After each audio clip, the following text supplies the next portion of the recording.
राम राम राम राम राम राम राम राम राम राम राम राम राम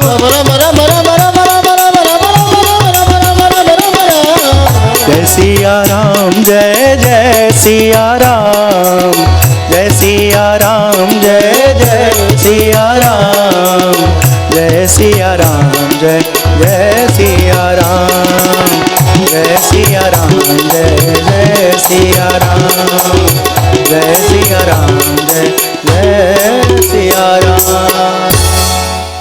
सियावर रामचंद्र की जय, पवन सुत हनुमान की जय, बोलो भाई सब संतन की जय, उमापति महादेव की जय, जय जय सीताराम।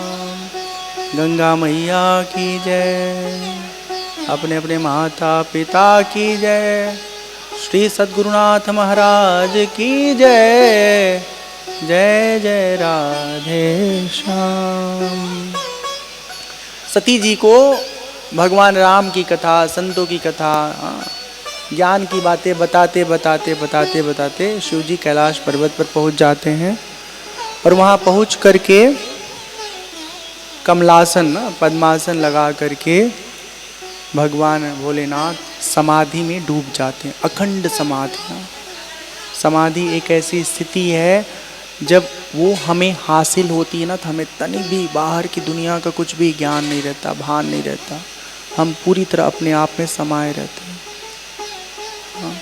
लेकिन ये इतनी आसान नहीं है मिलनी। हाँ, योग दर्शन में बताया गया है यम नियम आसन प्राणायाम प्रत्याहार धारणा ध्यान समाधि अष्टांग योग है। हाँ, 8वें नंबर पे समाधि है। हाँ, अगर ये 8 बात बताने लगेंगे ना तो 1 घंटा इसी में फुर्र हो जाएगा। हाँ, उड़ जाएगा। ठीक है। अगर किसी को और चीजें समझनी है, गंभीरता से चीजों को अपने जीवन में सीखना समझना है, तो वो हमसे ट्यूशन ले लेगा फ्री। ठीक है। यम नियम आसन प्राणायाम प्रत्याहार धारणा ध्यान समाधि।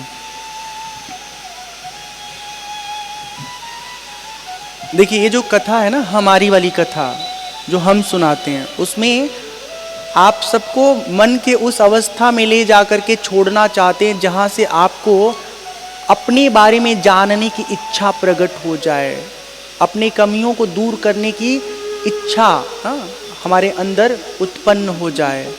और साधना 1-2 घंटा 1-2 महीना नहीं, जब तक घट में श्वास है ना तब तक करना पड़ेगा, तब जाकर के कहीं विषय वासनाओं से हम सदा सदा के लिए छूट पाएं।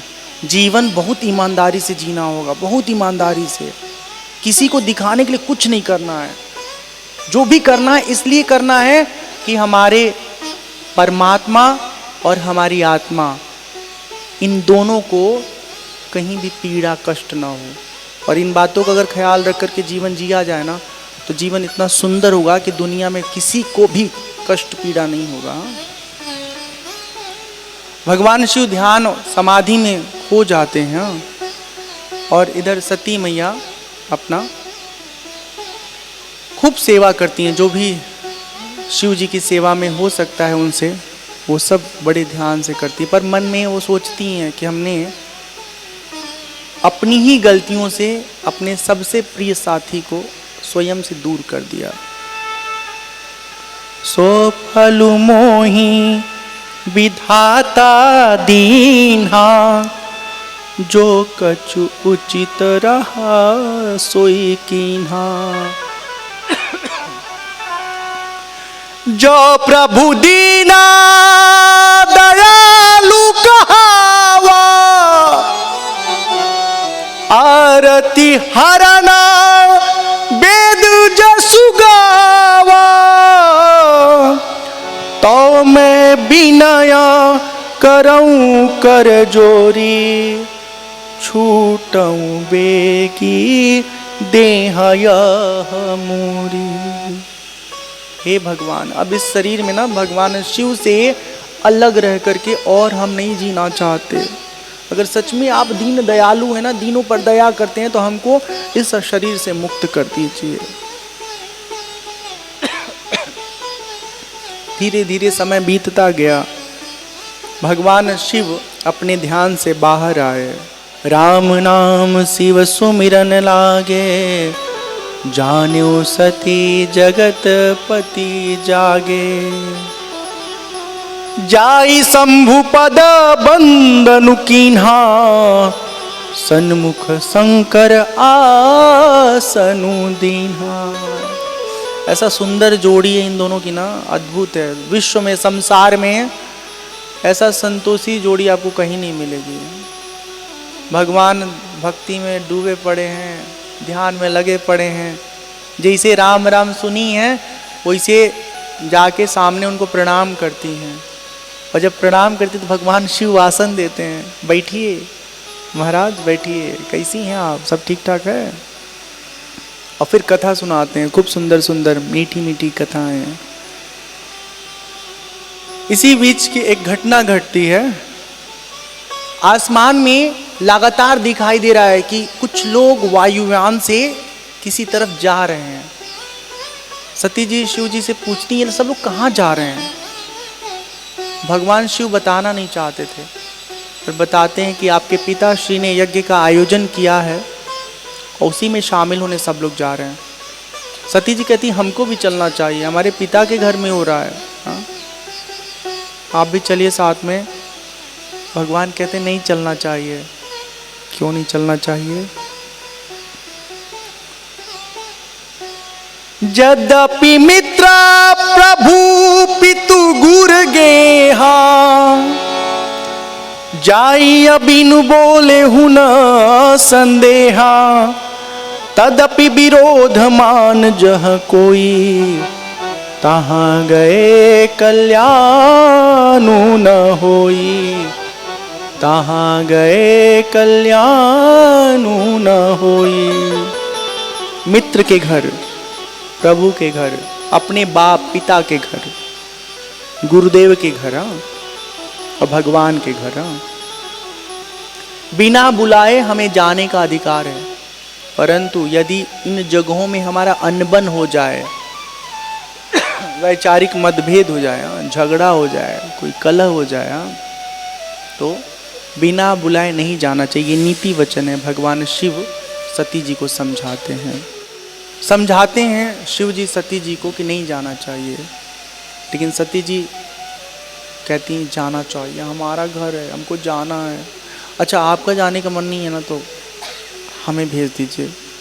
कुछ ऐसा करिए कि हम अपने पिता माता के पास चले जाएं, मिल लें। नैहर है, हाँ नैहर लोगों को कितना प्रिय रहता है ना। यहाँ एक बात हम आपको बता रहे हैं, भाई हाँ खूब प्रेम करे, हाँ नैहर जाने पर भौजाई खूब माने, हाँ ठीक है, तब तो सब ठीक है। और अगर न माने, न सम्मान करे, तो चुपचाप आपन जो हिस्सा होला ना, आजकल कोर्ट ने आदेश ला दिया है, हाँ हाँ बंटवारा करा लेना।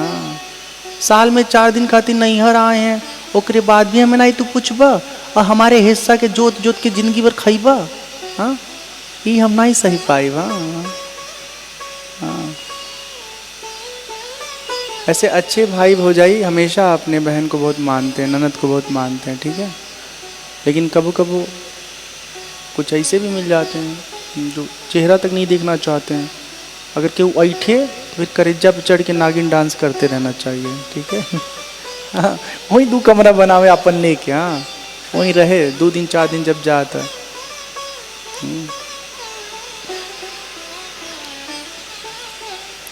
इसलिए ही बोल रहे हैं कि भाई लोग अपनी बहन से थोड़ा डर के भी, हाँ न प्रेम से तो डर के मारे ही, हाँ बहनिया कपारे बिठा के इज्जत दी। अरे माँ बहनी आवा का खैबू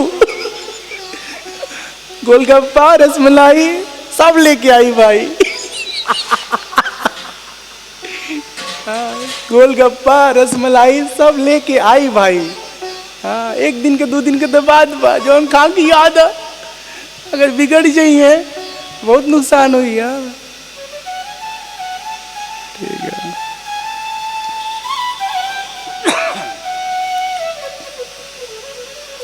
अब शिव जी क्यों नहीं जाना चाहते हैं अपने ससुराल, और सती जी को जाने से मना क्यों कर रहे हैं? एक बार की बात है, एक सभा में सबको बुलाया गया था और उस सभा के मुख्य अधिकारी अतिथि दक्ष प्रजापति थे, ससुर जी, शिव जी के ससुर जी। अब उनको आने में विलंब हुआ। भगवान भोलेनाथ क्या किए, बोले जब आने में विलंब हो रहा है तो हम अपना काम करें। आंख बंद किए, ध्यान लगाए। इसी बीच कब दक्ष प्रजापति आए पता ही नहीं चला। सब लोग खड़ा होकर अभिवादन किए, सम्मान किए, शिव जी को पता नहीं चला, तो जस के तस वो बैठे रहे। अब देखो, ये भी एक बड़ी बड़ी खराब स्थिति है कि सभा में 100 लोग इज्जत दे रहे हैं, एक आदमी इज्जत नहीं दे रहा है, या अनजाने में उससे ऐसा हो गया तो दिमाग में वही खटकेगा। देखो कैसे घूर रहा था, खड़ा नहीं हो सकता था। हाँ, यही परेशानी ससुर जी के साथ आ गई।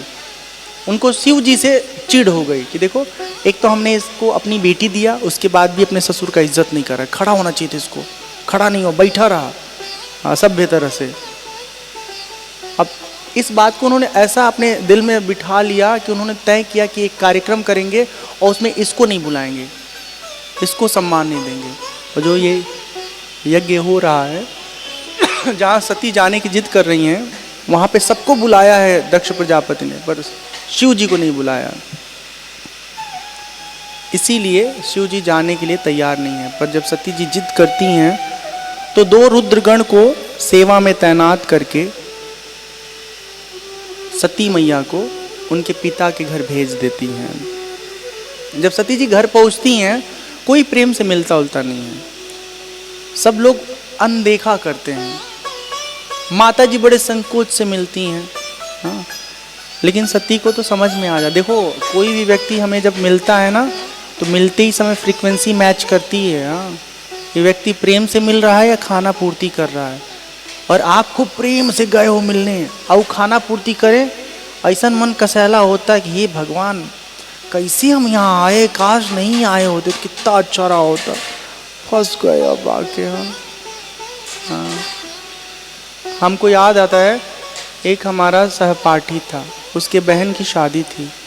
इतना जिद पड़ा, इतना पीछे पड़ा कि प्लीज़ आना दीदी की शादी में। हम भागते भागते जल्दबाजी में उसके घर पहुँचे। घर मतलब सभा स्थल पे जहाँ शादी हो रहा था। एको बार नहीं पूछा कि कुछ खइबा पिएबा। वो तो अच्छा था कि हमारी अम्मा भी वहीं रहती थी, तो हम आधा घंटा रह करके चले गए अपने घर में। कई जगह हम गए शादी ब्याह में, बहुत आग्रह पर, हर जगह जा कर के पछतावा होता रहा, हर जगह। क्या करें, हाँ आए फालतू में। हाँ फिर विश्वास कर लेता आदमी कि नहीं प्रेम से बुलाया तो चलो चलते हैं, ठीक। हाँ, तो हमको लगता है कि शादी ब्याह में बहुत कोई घनिष्ठ हो तो जाना चाहिए, नहीं तो नहीं जाना चाहिए, ठीक है। और आजकल का तो ऐसा हालत खराब हो गया। पहले के ज़माना में हमको याद है, बचपन में जब शादी होती में बारात बन के जाते थे, बाराती बन के, पूरे बारातियों की इज्जत होती थी। जो उम्र में जैसा होता था सब उसको प्यार करते थे।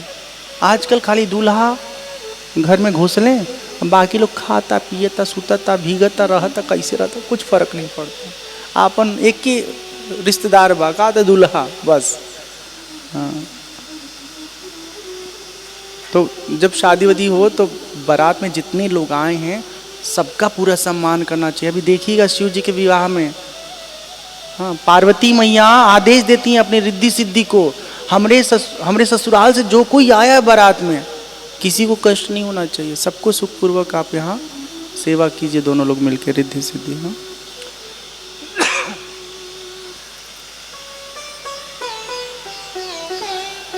सती जी जब अपने मायके पहुंचती हैं और देखती हैं कि सब देवता को हिस्सा मिला है, अंश मिला है, भाग मिला है, पर शिव जी को भाग नहीं दिया गया, उनको स्थान ही नहीं दिया गया है, बहुत नाराज होती हैं।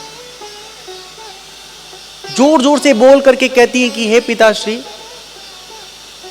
आपके दिए हुए इस शरीर में रह करके अब हमको बहुत पीड़ा हो रही है, काश हम इस शरीर से जल्दी छूट जाते।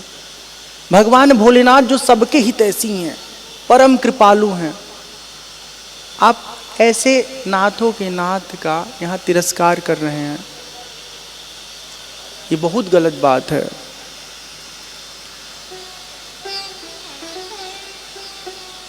पिता मंदमति निंदत ते ही, दक्ष शुक्र संभव यह देही, तजिहं तुरत देह तेहि हेतु, उरधरि चंद्रमौलि वृष केतु। अस कही जोग अगिन तनु जारा, भयं सकल मख हाहाकारा, भयं सकल मख हाहाकारा। सती जी ने उल्लाहना देते हुए कहा अपने पिताश्री से कि अब आपके दिए हुए शरीर में मुझे एक पल भी नहीं रहना। जिस पिता के घर में हमारे पति को सम्मान न मिले, उस घर में उसके दिए हुए शरीर में हमको नहीं रहना है। भगवान शिव का ध्यान करती हैं, उनको अपने हृदय में बसाती हैं और योग अग्नि में अपना शरीर पूरी तरह जलाकर भस्म कर लेती हैं। सती मरनु सुनि शंभु गना, लगे करन मख खीस,